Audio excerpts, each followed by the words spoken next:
What's the science family? Welcome back to another video. And of course, we're here with some more Monday Night Raw reviews.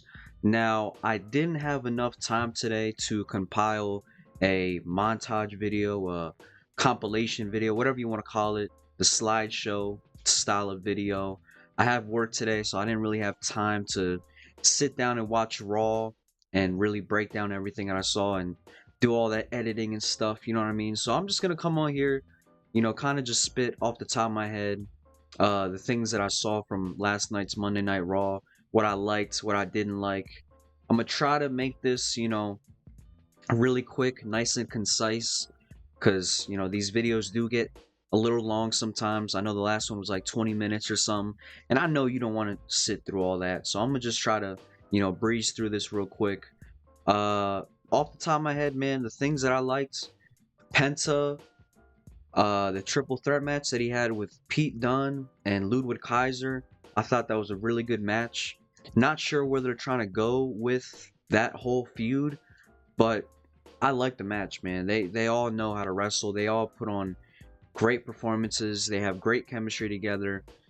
Just great in-ring psychology with some of the moves that they do. Ludwig Kaiser on all fours, Penta jumping off his back doing a Mexican destroyer, Penta doing a from the apron over the top rope inverted Hurricane Rana onto Ludwig Kaiser. There were just so many cool moves, so many cool spots in that match.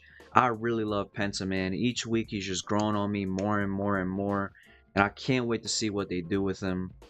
Then you had Dominic Mysterio. This is no specific order, by the way. Usually I like to do this in chronological order, but like I said, just trying to save up time, kind of talk about what I liked, what I didn't like. But yeah, we had Dominic Mysterio and Braun Breaker. They had a pretty good match, not bad. It was more so to showcase Dominic Mysterio and Finn Balor's separation, or the signs of separation that they're showing. And with Dominic Mysterio wanting to add another member and Finn Balor not being pleased with that. And there's just week after week they were going back and forth. And I feel like this was just Dominic Mysterio trying to prove that he can hang with some of the better talent on the roster. And yeah, that was that. You had a little stare down with Finn Balor and Braun Breaker at the end of the match. Braun Breaker, a phenomenal talent. Love watching him in the ring. Love watching him go to work. Slowly becoming one of my favorite superstars. And hopefully they do continue to go with the Braun Breaker and AJ Styles feud. Next up, I think we had Dakota Kai and Lyra Valkyria. They had a little match which was kind of underwhelming, I won't lie. Again, I wasn't able to get a chance to watch it back. I was at work, so I heard the audio and I looked over and I glanced back and forth, and I was watching the match a little bit, but it felt very short. Kind of just went by, and it just was what it was. I was, in my previous review, I said that Lyra Valkyria was gonna retain her title, but after watching that back, I was like, they usually don't put the same two people in a match together more than 3 times. And the last time they did that was with Sami Zayn and Braun Breaker. They had a match at Elimination or Money in the Bank. They had a match at Money in the Bank. Sammy won. A month later, SummerSlam match. Braun Breaker won. I feel like that was just the creative saying, we really wanted Braun Breaker to win that first match, looking back at it, so how about we make him win this match? And I thought we were going to have the same case here. Sorry for the long explanation. I thought we were going to have Dakota Kai win the title off of Lyra Valkyria. I thought they were trying to take the belt off of her for whatever reason, but they're not. So that's cool. No problem with that. Moving on, we have Gunther versus... Before I even tell you who he faced, you probably already know. The way he came out, man, it was funny. I love the way he came out. I love the promo that he spit, calling out Kira Tozawa. Man, Gunther is starting to grow on me a lot, man. And I'm gonna tell you, I was never a big Gunther fan, especially when I first started watching wrestling again. back in late 2023. You know, I saw this character, I was just like, what's the appeal? I didn't understand the appeal. But man, his promo work, his mic skills, his in-ring work, that's undeniable. You can't take anything away from that. But his promo skills and his mic work is just absolutely captivating. And I love seeing Gunther on my TV screen. So he calls out Akira Tozawa. And this was a good match. I'm not gonna lie. And it's funny because this match was shorter than the match that Dakota Kai and Lyra Valkyria had. Yet this match felt more important. Not more important. I don't want to say it's more important. It felt more. You know what? I'm not gonna sugarcoat my words. It did feel more important. I'm not gonna lie. Akira Tozawa and Gunther, even though it was just a one-off title match, it felt way more important than what we saw with Lyra and Dakota Kai. Anyway, that's not, I don't want to bash Lyra and Dakota Kai. Let's leave that behind us. Let's look at this match here that we had. I liked it, man. You had Akira showing off his skills, showing off his moves. He was chopping Gunther. Gunther had him for a power bomb, and he did like a Hurricane Rana. So Akira had a nice showing, I won't lie. But, he would end up losing not too long after. Gunther, big boot to the face, made Akira do a backflip. I saw that live. I was like, oh my god. So, yeah, he big boot to the face, pins him 1-2, does the heel move, picks his shoulders up, basically saying, I'm not done with you yet. And Akira fights back. He fights back, and oh my god, he hits this one move. And I didn't think it was it, but I was like, yo, imagine, this might be it. 1, 2, Gunther kicks out, and then that's it. Gunther, not playing around anymore, gets up, does the Boston Crab, and I think he grabs the ropes at first, and then he lets go, and then he grabs them back, and then he does the power bomb, 1, 2, 3, and that's it. Yeah, and then Jay comes out. Before Jay comes out, Otis goes in the ring because Gunther is beating up on Akira. Otis stands up for him. Then Gunther puts Otis in a sleeper hold. Then Jey Uso comes out. Jey Uso comes running out. Is there to aid Otis and Akira Tozawa. Gunther runs out the ring, heads straight to the back, and that is that. Then we had New Day versus LWO. This match wasn't anything too special. I feel like it was just made to build credibility up for the New Day as tag team heels. And eventually, I feel like we could see them in a feud with the War Raiders. So that will be interesting to see. But LWO, they had a good showing. They had some good, definitely some good moves, some good stuff that I saw in the ring. But character-wise, they're kind of just stale. No offense, if there's any LWO fans out there. But at least they made it on the card, right? At least they made it on the card. They had a match, so at the very least, that's something you can hang your hat on. But yeah, moving on, we had the promo of the night, and this is what's on the screen here. Cody Rhodes and Seth Rollins. Cody, did not expect to see him on Raw, but he came out and he basically addressed what everybody was thinking on Friday. What is going through Cody's mind? What is he thinking? Why is he, going down this direction? Just a whole lot of confusion. Cody basically addresses it, says, listen, I got a family. I got my wife. I got my kids. This is not an easy decision to make. And it's gonna take me some time to make this decision. And that's when Seth Rollins comes out. Seth Rollins comes out and he basically says, like, Cody, what are you doing, man? Like, don't make me regret this past year of me helping you out, trying to defeat The Rock, trying to defeat the person that has tarnished your name, that has spoke bad things about you and your family, that has tried to stop you by any means necessary to get to that title. Don't make me regret it. Don't make me hate you, Cody Rhodes. I worked so hard I sacrificed so much time. I sacrificed my title. I sacrificed my body for you. I had a torn meniscus at WrestleMania, and I did it all for you. So why in the hell did you not slap The Rock when The Rock offered you to sell your soul to him? And Cody's like, listen, Seth, I acknowledge what you did for me, no pun intended.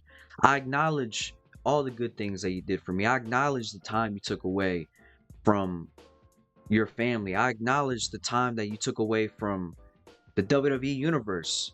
You know, after WrestleMania, you took break off. I'm paraphrasing here. I'm adding my own words here. But he acknowledged the fact that Seth Rollins sacrificed a lot of time. He acknowledged the fact that Seth Rollins sacrificed his title, and his health and his body at WrestleMania season. And he goes on to say that you were the MVP of WrestleMania. And he goes on to thank Seth Rollins as well, saying, thank you so much for bringing this title back to my family, or I should say, to my family for the first time. Thank you so much for just being by my side and helping me face the bloodline. So he definitely acknowledged what Seth Rollins does, but at the same time, he's on the fence because he still wants. I don't know if he. It's kind of hard to say as I'm sitting here thinking about it. I don't know if Cody Rhodes wants to necessarily make the decision, but at the same time, I don't think he wants to make The Rock upset. So I think Cody's just in a whole predicament that none of his other companions can really see, nor could they understand. And Cody Rhodes, he goes on to tell Seth Rollins, like, bro, if there's anybody to come out here and to judge me about the decision that was thrown on my lap, on my table, you are the last person that should be judging me. Look what you did, man. You sold your soul to Triple H and the Authority, and you turned your back on your Shield brothers for a championship, for new heights of success. So he tells him, like, bro, you are the last person who should be coming out here and saying these things to me. And Seth Rollins, he basically says, I get it, man. I did a lot of bad things in the past, stuff that I'm not too proud of. But the only reason I'm coming out here is because I don't want to see you go down the same path that I went on. I don't want to see you sell your soul to The Rock, man. That's not you, Cody. And Seth Rollins tells him, I don't want to hate you. I don't want to end up hating you. I already hate so many people. I already hate Drew, Punk. I don't want to hate you, man. I hate Roman. I don't want to hate you. So it was a really good promo. I enjoyed a lot of the things that they said to each other. Lots of callbacks. And it really built up the hype for Elimination Chamber. It makes me want to see Seth Rollins win, even though I don't think he will win. It makes me want to root for him a little more. But yeah, this was a great promo. This really built up the hype for Elimination Chamber, for me at least. Can't speak for everybody else. But yeah, let me try to think if there's anything else that I want to talk about from this episode. We had, what was the main event? Oh yeah, the main event. Naomi and Bianca Belair versus Liv Morgan and Raquel Rodriguez. Now this match was really damn good. I'm not gonna lie. I enjoyed this match. I thought, there was so many great moments in this match. Near falls,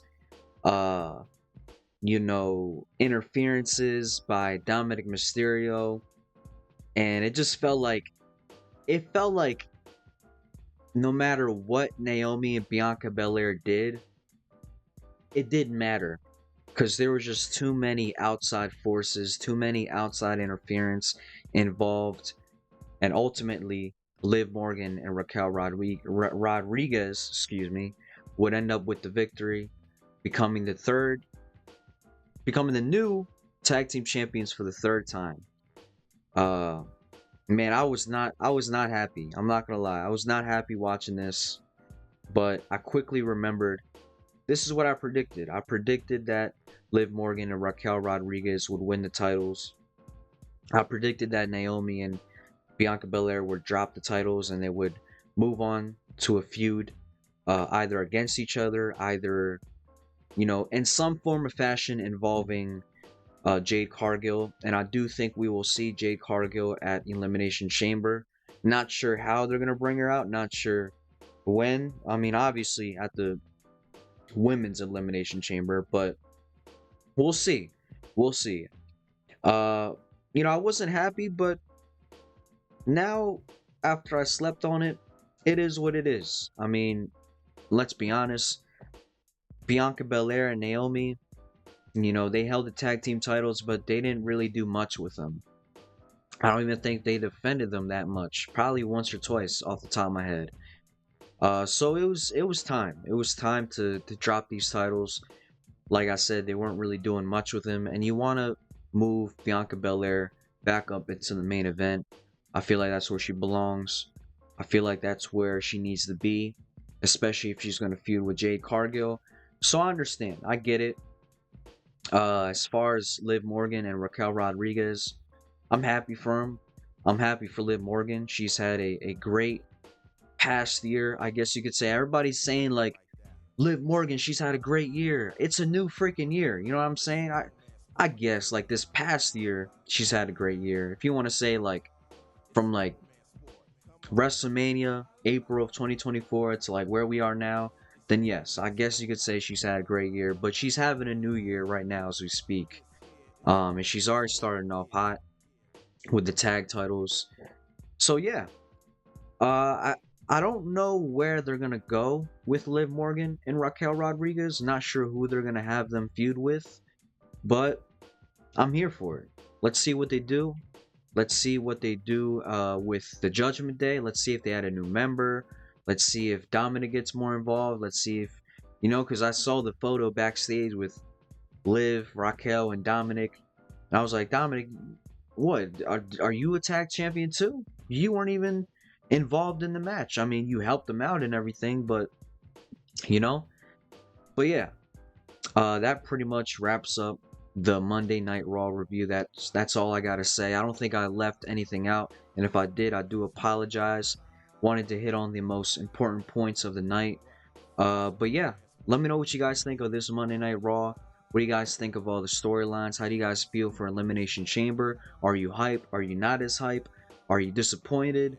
Are you looking forward to it? Let me know down in the comment section below. And with all that being said, thank you guys for watching. Peace, love, positivity. Love you guys. Take care of yourself. Peace.